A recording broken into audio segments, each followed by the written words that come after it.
અમરેલીમાં હત્યાના આરોપીઓ છે તેમને પોલીસ ઇન્સ્પેક્ટર દોરડે બાંધીને લઈ જાય છે અને તે જ દરમિયાન ત્યાં અનેક લોકોના ટોળા એકત્રિત થાય છે। તે સમયે આ પોલીસ ઇન્સ્પેક્ટર કહે છે કે ક્યારેય કાયદો હાથમાં ન લેતા પોલીસ છે તેની મદદ અવશ્ય માંગજો, નહીતર તમારા પણ એક નાની ભૂલમાં આવા હાલ થશે।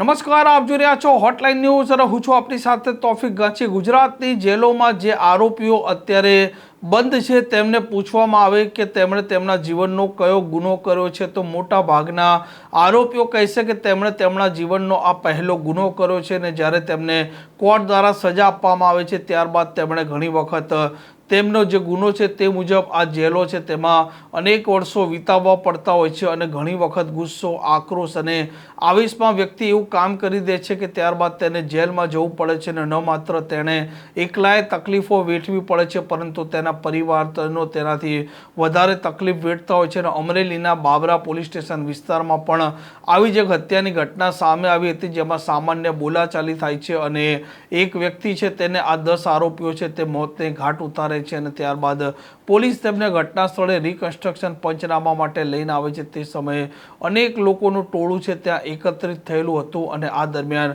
આ પોલીસ ઇન્સ્પેક્ટર યુવાઓ છે તેમને સમજ આપે છે।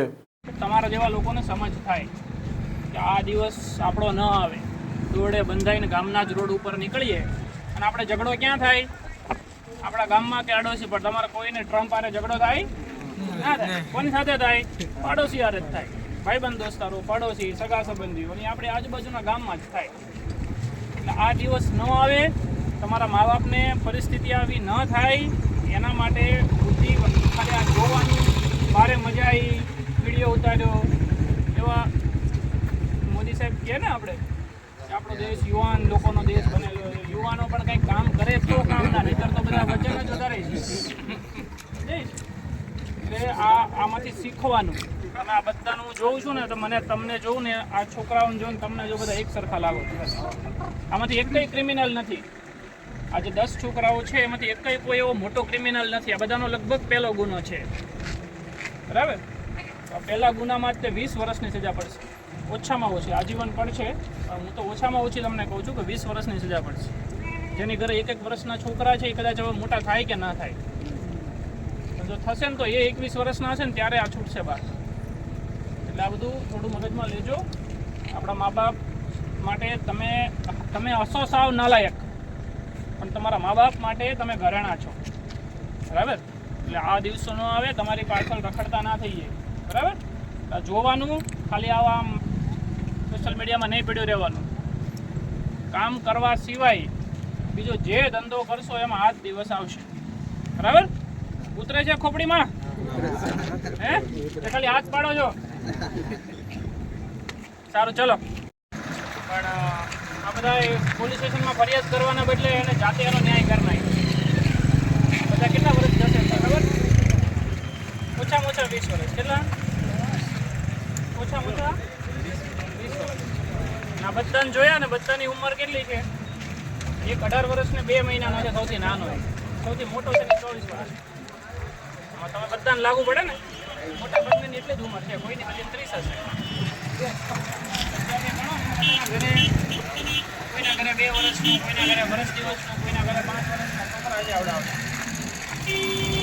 એટલે જ્યારે કોઈને ઝઘડો કરવાનું મન થાય ને ત્યારે આ બધું વિચારવાનું।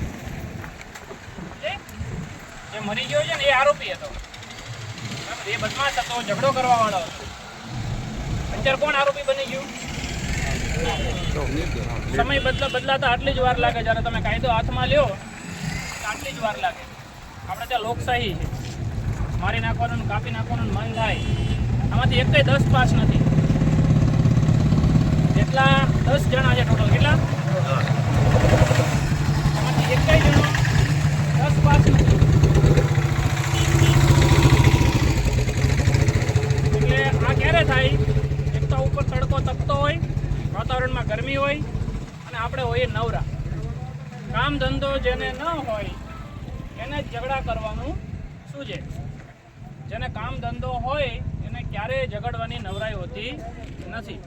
હું તો પીઆઈ છું ને, 3 સ્ટાર લઈને ફરું છું ને, ઘણી વખત એવું બને કે અમે રોડે નીકળ્યા હોય ને, પ્રાઇવેટ કપડામાં હોય, ખાનગી ગાડી હોય અમારી પોતાની, એક પર્સનલ કામથી અમે માણસ જ હોઈએ ને, ક્યાંક જવા આવવાનું થાય તો તમારે જેવા બધા મૂછોમાં માકડા દેતા દેતા ગામમાં આટા મારતા હોય ને એમ કટુ મારે ગાડીઓને, પછી અમને ગાળો દેતા જાય રોડ ઉપર. આવું બધું બને ત્યારે એવું અંદરથી અંદર ખોટી ખોટી એવું લઈને ફરીએ ને કે હું તો પીઆઈ છું, મને આવું કરી જાય, તો પછી આ દિવસ આવે. પણ અમારી પાસે કામ હોય, શું હોય, અમને ખબર હોય કે આની સાથે ઝઘડવાની મારે કોઈ નવરાઈ નથી. પાછું ઓફિસે પહોંચવાનું હોય, ક્યાંક બીજે કામથી પહોંચવાનું હોય, એટલે અમે કોઈ દિવસ ક્યાંય ઝઘડો ના કરીએ. એટલે બે જ વસ્તુ કરવાની, પેલું ભણવાનું, જે ભણતા હોય એને, અને જે ન ભણતા હોય ને એને કામ કરવાનું. જે નવરા રહે ને એનો આ જ દિવસ આવે. આપણે ત્યાં કહેવત છે, નવરા શું કરે, હે શું કરે નવરા નખો જ વાળે. આમાં પાછળ કેટલાનું વળી ગયું, આ 10 ગયા, એમાંથી 10 માંથી 8 પરણેલા છે, એટલે 8 છોકરીઓની જિંદગી બરબાદ. 7ના ઘરે નાના બાળકો છે, એ બધાની જિંદગી બરબાદ. એના મા બાપની તો બરબાદ થાય જ. એટલે યાદ રાખવાનું, ઝઘડો કરવો, મોટી મોટી વાતો કરવી, ફોનમાં સીન સપાટા કરવા, રીલ બનાવવી, કોઈની કામગીરી ઉપર વિડીયો ઉપર કોમેન્ટો કરવી, આ બધું ઘરે બેઠા બેઠા કરવાની નવરાઈ જેને હોય એને જ આ વસ્તુ થાય. આ બધા ફોનમાં જ ઝઘડતા હતા એક અઠવાડિયાથી, અંદરો અંદર સામ સામે ગાળો બોલે એને, દાબ ધમકી મારે, અહીંયા આવતો જોઈ લઉં ને અહીંયા આવતો જોઈ લઉં. આ ભાઈ આખા ગામને એવું કહેતો હતો, આવો હું તમને જોઈ લઉં એમ. પેલા એક કુવાડી મારીને તો ગળું કપાઈ. આ શરીર શેનું હોય, હે આમાંથી કોનું ગળું એવું છે કે જેને એક કુવાડી મારો તો ના કપાય, એવું છે આપણે કોઈને? તો એક જ ધોકો થાય મરવા માટે. એટલે ખોટું બિનજરૂરી ફાંકા ફોજદારી વેમમાં રહેવું નહીં. અને આમાં જેને ઘા માર્યો છે ને, એમાં કિરણ કરીને છોકરો છે, આ 10માંથી એક. આ 10માંથી સૌથી ટુકડો પાતળો.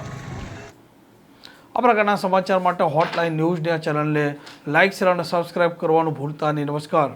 આવા પ્રકારના વિડીયો તમને જોવા ગમતા હોય તો હોટલાઇન ન્યૂઝ ચેનલને લાઇક, શેર અને સબસ્ક્રાઇબ કરો.